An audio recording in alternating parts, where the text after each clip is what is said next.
ganni horroo samuuna kana baay'ee bamtee hospitaala jirti.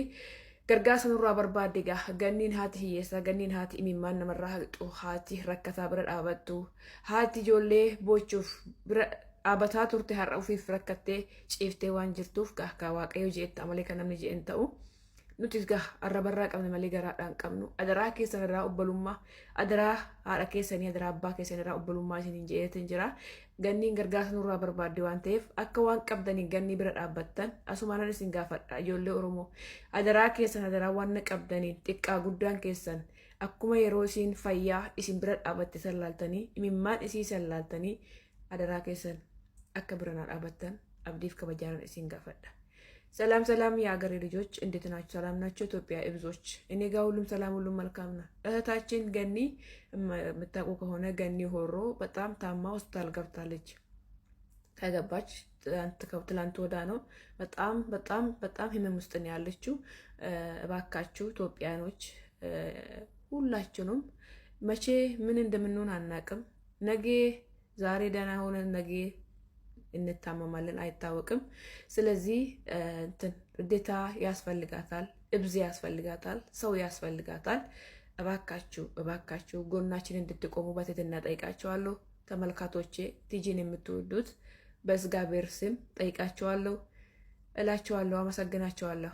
ሼር ኮፒ ሊንክ ጎዳ ቪዲዮ ከነደራ ረቢ ሼር ኮፒ ሊንክ ና ሰላም ሰላም ጋይስ እንዴት ናችሁ? ወገን ደራሽ ወገን ነውና ገኒ ከተባን ታውቃላችሁ።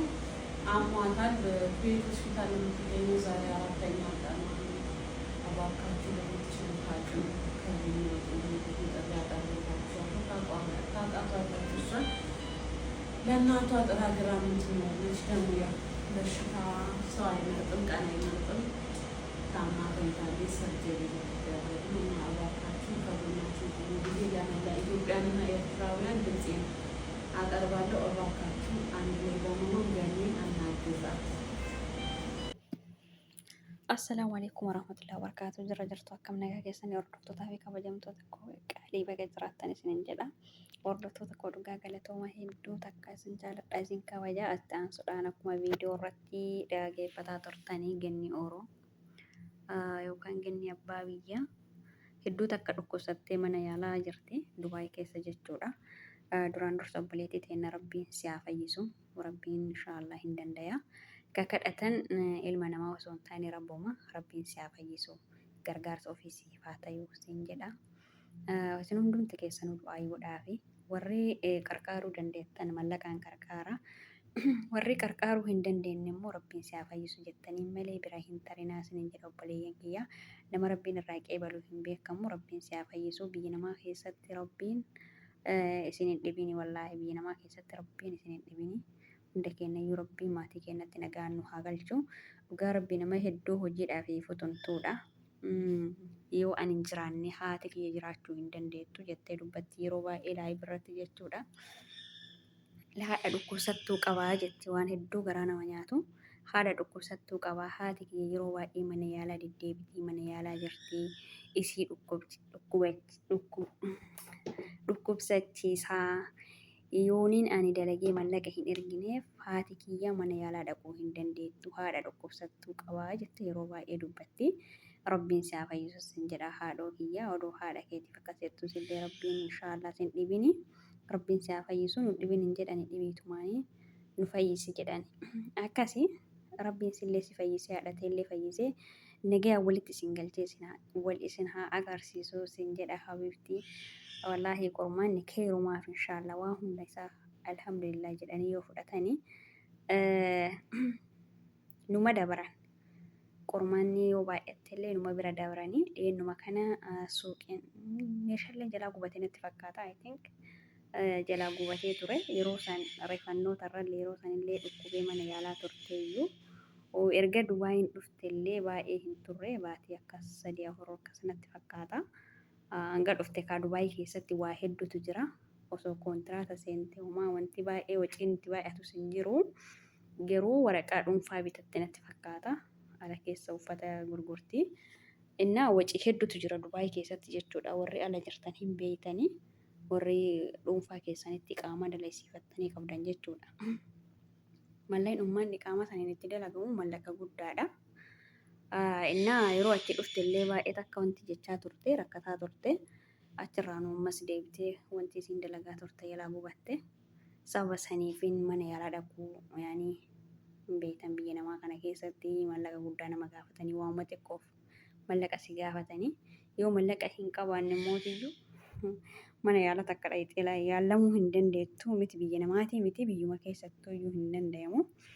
Innaa akkasii obboleeyyan tiyyaa yeroo duraa nama hedduu bira dhaabbataa turte nama hedduu ka dhukkube yaalchisaa haga humna isiitiin qarqaaraa sagalee tayaafii turte miskiina hedduu fi keessattuu ijoollee Joordaaniin keessa jirtan wallaahi baay'ee takka sagalee tayaafii turte ijoollee Joordaaniin keessa turan ka dandeettu baastee araba jalaa bachisiisa kan dandeenye mootiyyuu waan dandeettuun qarqaaraa sagalee tayaafii akkasii qarqaaraa turte har'a isilleen qarqaarsa keessan barbaaddi.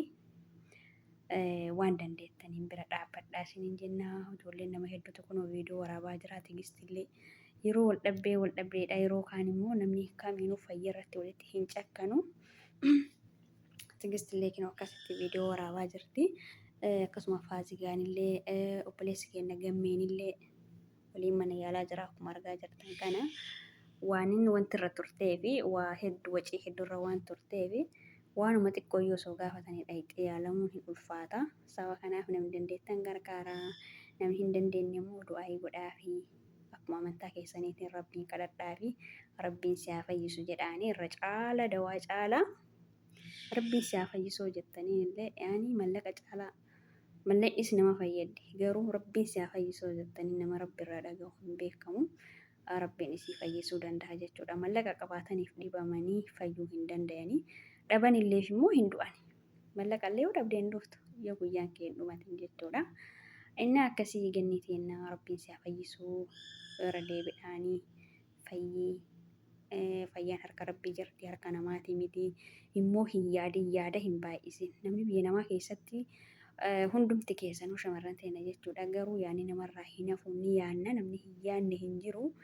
Namni addunyaa kanarra jiru numa yaada nama homa yaada yaadina wallaahi rabbumatu jira inshaallah biyya namaa keessa teettanii akkasuma iyyiitii madaamii waa hedduu keessa teettanii hin yaadina akkasii gannitti atillee wanta gaafa duraas irraa gubatsanilifis aartee hin yaadini wani dabree jira fayyaa yoo jiraatte waa hundaayyuu itti ga'anii waa hundaa hin argatanii waa hundaa hin qaqqabanii.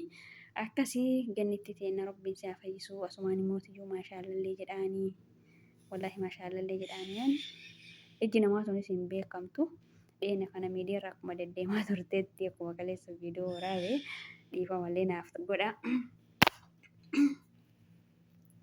godhaati gurraattidha namoonni hedduun jechaa ni turanii gurraachumti bareedumsa maashaallallee irraa jedha rabbiin si haa fayyisuullee jedhaanii warri qabdan mallaqaanis qarqaara.